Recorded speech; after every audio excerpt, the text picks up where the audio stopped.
Os uniformes da SS do nazismo são talvez um dos uniformes de guerra mais famosos da história.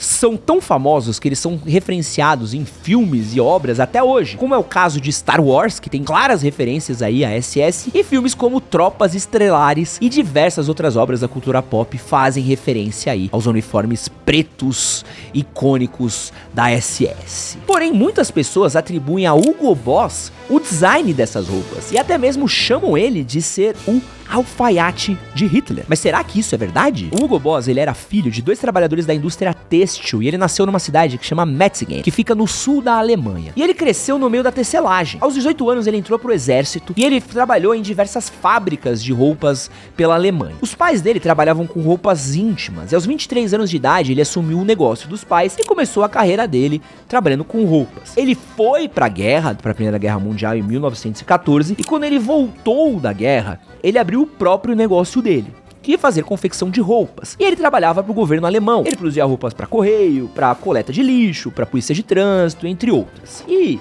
o Hugo Boss, assim como diversas outras fábricas na Alemanha, acabou aceitando o trabalho de produzir uniforme pro nazismo, que ele estava expandindo pelo país, e ele usava uniformes, não só como forma de apresentação de quem eram os membros nazistas do país, né, como também como uma forma de propaganda, né. O nazismo, ele sempre teve uma preocupação muito grande de tudo envolvido ao nazismo era uma propaganda, né, a apresentação, a imagem, os símbolos, os elementos, as bandeiras, tudo é uma propaganda do nazismo dentro do nazismo, né, e os uniformes faziam parte disso, né. O Hugo Boss começou fazendo as camisas pardas da SA, a Stromberling, eu não sei falar esse nome direito, mas a SA era o batalhão de choque do partido nazista, né? Que era como se fosse uma milícia dos caras que era responsável aí por movimentações de que o partido nazista fazia, né? Quem fazia esses uniformes eram o Hugo Boss. Olá! Pra quem não me conhece, meu nome é Edson Castro, seu melhor amigo na internet, sou jornalista e apresentador. E esse daqui que você tá assistindo é um corte do nosso podcast de moda masculina. É um novo projeto que a gente tá soltando aqui a cada 15 dias, mais ou menos, onde a gente conta a história de itens, peças ou roupas da moda masculina que você pode gostar e talvez não saiba de onde elas surgiram, ou porque elas existem, ou até mesmo coisas legais pra você saber aí, pra você poder contar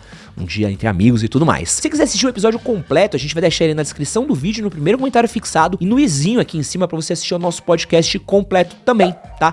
Mas se quiser assistir só essa história daqui que você tá vendo, a gente pensou esse podcast pra sempre ter pedacinhos pra você poder curtir e tudo mais. Quero avisar também que a gente tem um patrocínio com os queridos amigos da Hering. Inclusive estou vestindo Hering hoje, onde você pode comprar roupas com desconto. Usando o cupom Edson15, você tem 15% de desconto, tanto no site como no aplicativo. Então se você tá querendo dar um upgrade no seu visual, desde roupas mais casuais até as mais arrumadas, dá uma olhadinha no link na descrição do vídeo, no primeiro comentário fixado, e usa o meu cupom e bora pro resto da história. Em 1931, com o crescimento do partido nazista, o Hugo Boss estava passando por uma dificuldade, né? Por quê? Tinha tido a crise da Bolsa de Nova York, em 1929, várias pessoas quebraram ao redor do mundo, e o Hugo Boss também enfrentou as dificuldades junto disso. E aí, ele acabou se afiliando ao partido nazista também. Ele tem a inscrição de número 508.889. E com a ajuda dos nazistas, os negócios dele voltaram a crescer, porque ele encontrou uma oportunidade de criar uniformes para uma nova divisão que estava crescendo dentro do nazismo, a SS, que era o grupo especial de proteção de Adolf Hitler e de outros líderes nazistas e que acabou se tornando aí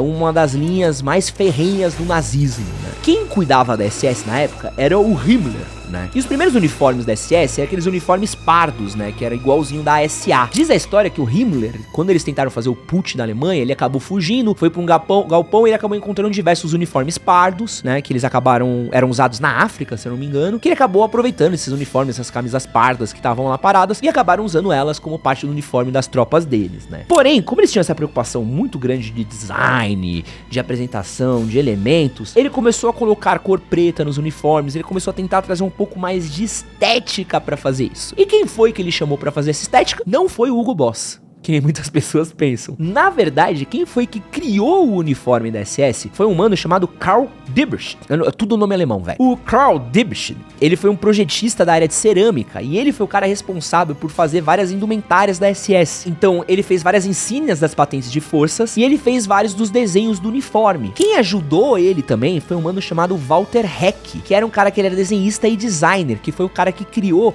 as runas da SS. Então, esses dois juntos foram os responsáveis por fazer boa parte do que a gente entende como a apresentação da SS, né? Os uniformes pretos e o que eu acho mais maluco, que muita gente não lembra, é que tem um uniforme branco, né? Que era a versão de verão, que é muito bizarro, assim. Parece só um palette swap de jogo de videogame, quando a skin... você precisa fazer uma skin de qualquer jeito, você só troca a cor. E também o sobretudo preto de couro completo também, que é muito cara de vilão, né? Em nenhum momento acho que eles queriam ter cara de bonzinho, né? E aí, a partir de 1932, a SS abandonou os uniformes marrons e foi de vez pra esse design preto aí, e branco, no verão, que eles criaram. Em 1934, a SS e a Gestapo, eles deram quase como se fosse um golpe dentro da Alemanha, né, para aumentar o poder de Hitler, e eles acabaram expurgando uma série de membros da SA e acabaram crescendo o poder de Hitler dentro da Alemanha. E com esse crescimento de Hitler dentro da Alemanha, a SS precisava crescer. Então ela precisava ter mais membros, mais soldados, e com isso precisavam produzir mais uniformes. E foi com essa que o Hugo Boss acabou se dando bem. O Hugo Boss foi uma das fábricas que fabricava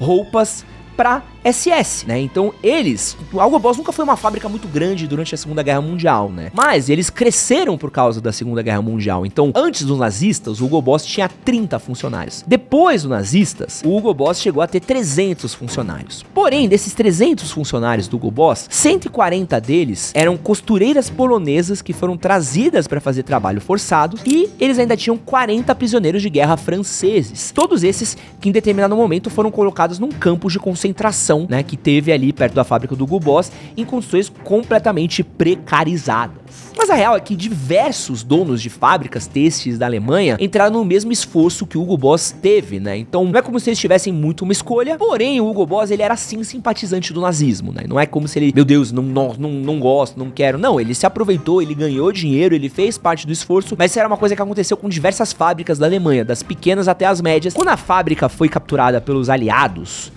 na Segunda Guerra Mundial, o Hugo Boss acabou sendo julgado como colaborador, ele apelou e ele acabou sendo marcado apenas como seguidor do regime, né? Porém, como o julgamento e toda a perseguição aos nazistas ali na Alemanha foi muito puxado, ele teve que abrir mão do comando da sua empresa pro seu filho e pro seu genro.